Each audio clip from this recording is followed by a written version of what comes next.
Primeiras palavras. Aos esfarrapados do mundo e aos que nele se descobrem, e assim, descobrindo-se, com eles sofrem, mas contudo, com eles lutam. As páginas que se seguem e que propomos como introdução à pedagogia do oprimido são resultado de nossas observações nestes 5 anos de exílio. Observações que se vêm juntando às que fizemos no Brasil, nos vários setores em que tivemos oportunidade de exercer atividades educativas. Um dos aspectos que surpreendemos, quer nos cursos de capacitação que damos em que analisamos o papel da conscientização, quer na aplicação mesma de uma educação realmente libertadora, é o medo da liberdade, a que faremos referência no primeiro capítulo desse ensaio.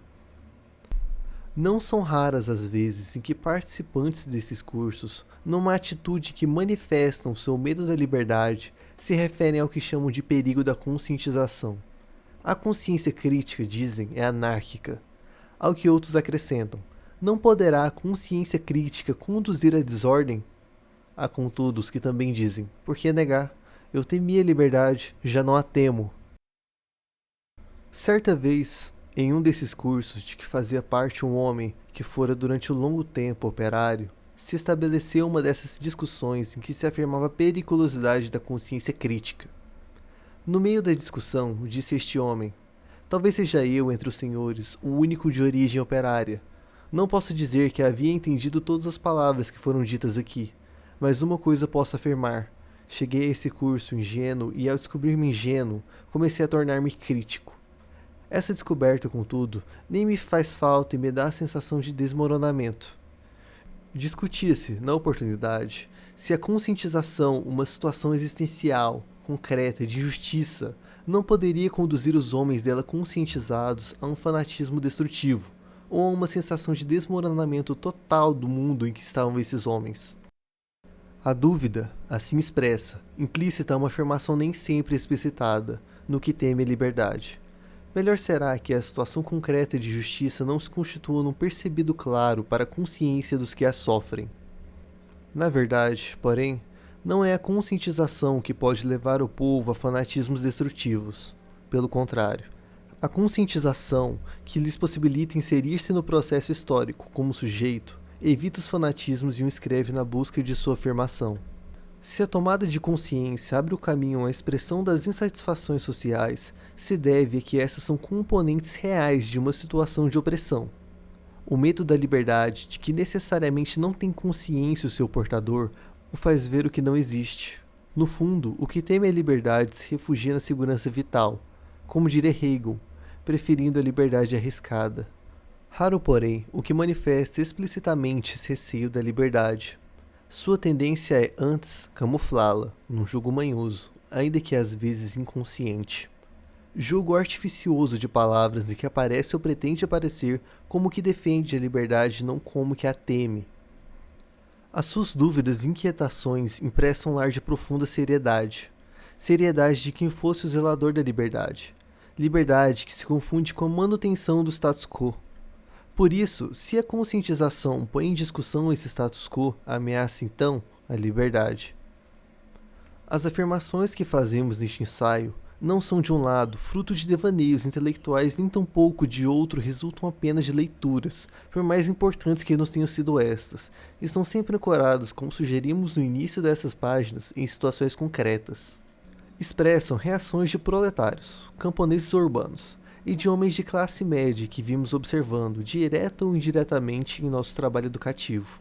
Nossa intenção é continuar com essas observações para ratificar ou retificar em estudos posteriores pontos afirmados neste ensaio. Ensaio que, provavelmente, irá provocar em alguns de seus possíveis leitores reações sectárias. Entre estes, haverá talvez os que não ultrapassarão as primeiras páginas. Uns, por considerarem a nossa posição diante do problema da libertação dos homens como uma posição idealista a mais, quando não um blá blá blá reacionário. Blá blá blá de quem se perde, falando em vocação ontológica, em amor, em diálogo, em esperança, em humildade, em simpatia. Outros, por não quererem ou não poderem aceitar as críticas e a denúncia que fazemos da situação opressora, situação em que os opressores se gratificam através de sua falsa generosidade. Daí que seja este, com todas as deficiências de um passado puramente aproximativo, um trabalho para homens radicais, cristãos ou marxistas, ainda que discordando de nossas posições em grande parte, em parte ou em sua totalidade, estes, estamos certos, poderão chegar ao fim do texto. Na medida, porém, em que sectariamente assumam posições fechadas e irracionais, rechaçarão o diálogo que pretendemos estabelecer através deste livro. É que a sectarização é sempre castradora, pelo fanatismo de que se nutre. A radicalização, pelo contrário, é sempre criadora, pela criticidade que a alimenta. Enquanto a sectarização é mítica, por isso alienante, a radicalização é crítica, por isso libertadora.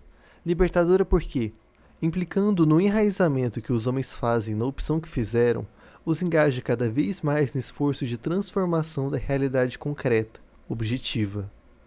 A sectarização, porque mítica e racional, transforma a realidade numa falsa realidade, que assim não pode ser mudada. Parta de quem parta, a sectarização é um obstáculo à emancipação dos homens. Daí que seja doloroso observar que nem sempre o sectarismo de direita provoca o seu contrário, isso é, a radicalização do revolucionário. Não são raros os revolucionários que se tornam reacionários pela sectarização em que se deixam cair, ao responder à sectarização direitista. Não queremos, porém, com isso dizer, e o deixamos claro no ensaio anterior, que o radical se torne dócil objeto da dominação. Precisamente porque inscrito como radical num processo de libertação, não pode ficar passivo diante da violência do dominador. Por outro lado, jamais será o radical um subjetivista. É que, para ele, o aspecto subjetivo toma o corpo numa unidade dialética com a dimensão objetiva da própria ideia. Isto é, com os conteúdos concretos da realidade sobre a qual exerce o ato cognoscente. Subjetividade e objetividade dessa forma se encontram naquela unidade dialética de que resulta um conhecer solidário com o atuar e este com aquele. É exatamente essa unidade dialética a que gera um atuar e um pensar certos na e sobre realidade para transformá-la. O sectário, por sua vez, qualquer que seja a opção de onde parta sua irracionalidade que o cega, não percebe ou não pode perceber a dinâmica da realidade ou a percebe equivocadamente. Até quando se pensa dialético, a sua é uma dialética domesticada. Esta é a razão, por exemplo, porque os sectários de direita, que no nosso ensaio anterior chamamos de sectários de nascença, pretende frear o processo, domesticar o tempo e assim os homens. Esta é a razão também porque o homem de esquerda, ao sectarizar-se, se equivoca totalmente de sua interpretação dialética da realidade, da história, deixando-se cair em posições fundamentalmente fatalistas. Distinguem-se, na medida em que o primeiro pretende domesticar o presente para que o futuro, na melhor das hipóteses, repita o presente domesticado enquanto o segundo transforma o futuro em algo pré-estabelecido, uma espécie de fado, de sina ou de destino irremediáveis. Enquanto, para o primeiro, o hoje é ligado ao passado, é algo dado e imutável, para o segundo, o amanhã é algo predado, prefixado inexoravelmente.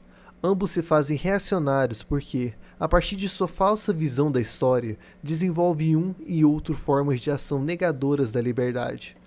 É que, o fato de um conceber um presente bem comportado e o outro um futuro como pré-determinado não significa que se tornem espectadores, que cruzem os braços, o primeiro, esperando a manutenção do presente, uma espécie de volta ao passado. O segundo, à espera de que um futuro já conhecido se instale. Pelo contrário, fechando-se em um círculo de segurança, do qual não podem sair, estabelecem ambos a sua verdade. E esta não é a dos homens na luta para construir o futuro, correndo o risco desta própria construção. Não é a dos homens lutando e aprendendo uns com os outros a edificar esse futuro, que ainda não está dado, como se fosse destino, como se devesse ser recebido pelos homens e não criado por eles. A sectarização, em ambos os casos, é reacionária porque, um e outro, apropriando-se do tempo de cujo saber se sentem igualmente proprietários, terminam-se em um povo, uma forma de estar contra ele. Enquanto os sectários de direita, fechando-se em sua verdade, não faz mais do que o que é próprio, o homem de esquerda que se sectariza e também se encerra, é a negação de si mesmo. Um na posição que lhe é própria, o outro na que o nega, ambos girando em torno de sua verdade. Sentem-se abalados na sua segurança, se alguém a discute. Daí que lhes seja necessário considerar como mentira tudo que não seja sua verdade. Sofrem ambos da falta de dúvida. O radical, comprometido com a libertação dos homens, não se deixa prender em círculos de segurança, nos quais aprisione também a realidade. Tão mais radical quanto mais se escreve nessa realidade para, conhecendo-a melhor poder transformá-la. Não teme enfrentar, não teme ouvir, não teme o desvelamento do mundo, não teme o encontro com o povo, não teme o diálogo com ele, de que resulta o crescente saber de ambos. Não se sente dono do tempo, nem dono dos homens, nem libertador dos oprimidos. Com ele se compromete dentro do tempo para com eles lutar. Se a sectarização, como afirmamos, é o próprio do reacionário, a radicalização é o próprio do revolucionário. Daí que a pedagogia do oprimido, que implica numa tarefa radical, cujas linhas introdutórias pretendemos apresentar neste ensaio e a própria leitura deste texto não possam ser realizadas por sectários. Queremos expressar aqui o nosso agradecimento a Elza, de modo geral, nossa primeira leitora, por sua compreensão e estímulos constantes a nosso trabalho, que também é seu. Agradecimento que estendemos a todos quantos leram os originais deste ensaio pelas críticas que nos fizeram, o que não nos retira ou diminui a responsabilidade pelas afirmações nele feitas. Paulo Freire, Santiago, outono de 1968.